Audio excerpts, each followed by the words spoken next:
उस आदमी ने गोदाम के दरवाजे पर पानी की एक बोतल फेंकी। अगले ही पल पानी की बोतल प्राचीन काल में वापस चली गई। रानी को लगा कि यह किसी हत्यारे का हमला है। उसने अपनी तलवार निकाली और पानी की बोतल को 2 हिस्सों में बांट दिया। जांच करने पर जनरल को पता चला कि वह सिर्फ पानी था। बहुत हैरान हुआ। कुछ ही देर बाद दीवार से ढेर सारा खाना बाहर आने लगा। रानी यह देखकर बहुत खुश हुई। उन्होंने तुरंत सेनापति को आदेश दिया कि वह खाना सैनिकों में बांट दे। जिन सैनिकों ने 7 दिनों से कुछ नहीं खाया था, उन्होंने खाना देखा और आश्चर्य से बोले, इतना स्वादिष्ट खाना उन्होंने पहले कभी नहीं खाया था। रात में रानी दीवार के पास आकर उसे ध्यान से देखने लगी। अचानक वह दीवार के पार चली गई। उस आदमी को देखकर रानी को लगा कि वह कोई हत्यारा है। उसने अपनी तलवार उस आदमी पर तान दी। लेकिन जब रानी ने उस आदमी के हाथ में नूडल्स देखे तो वह इतनी ललचा गई कि बार बार अपनी लार निगलने लगी। उसने उस आदमी से पूछा कि क्या वह नूडल्स का एक निवाला खा सकती है। आदमी के जवाब देने से पहले ही रानी ने नूडल्स छीन लिए और सारे खा लिए। खाने के बाद रानी को एहसास हुआ कि वह हत्यारा नहीं था। जाते समय उसने उस आदमी को सोने का एक टुकड़ा दिया, फिर नूडल्स के 2 डिब्बे लिए और गायब हो गई। जो कुछ हुआ उससे वह आदमी बहुत डर गया। उसने जल्दी से कैमरे के रिकॉर्ड देखे, लेकिन उसे कैमरे में कुछ भी दिखाई नहीं दिया। उसी रात उस आदमी ने सोने की तस्वीर खींची और उसे मूल्यांकन के लिए एक विशेषज्ञ के पास भेज दिया। अगले दिन जब वह उठा तो विशेषज्ञ ने उसे बताया कि वह सोना एक प्राचीन वस्तु है और उसकी कीमत $2 मिलियन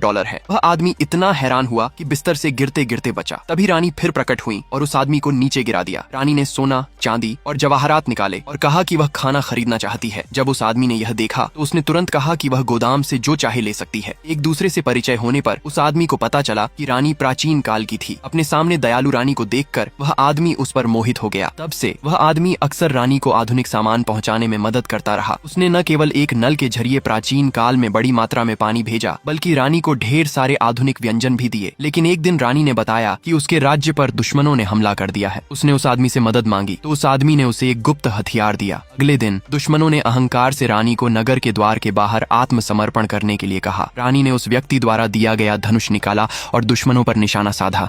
दुश्मन रानी पर हंसे। उन्हें मूर्ख समझकर उनका मानना था कि कोई भी धनुष इतनी दूर तक नहीं जा सकता। अगले ही पल रानी ने तीर चलाया। दुश्मन अभी भी रानी पर हंस रहे थे। तभी तीर ने एक दुश्मन को तुरंत गिरा दिया।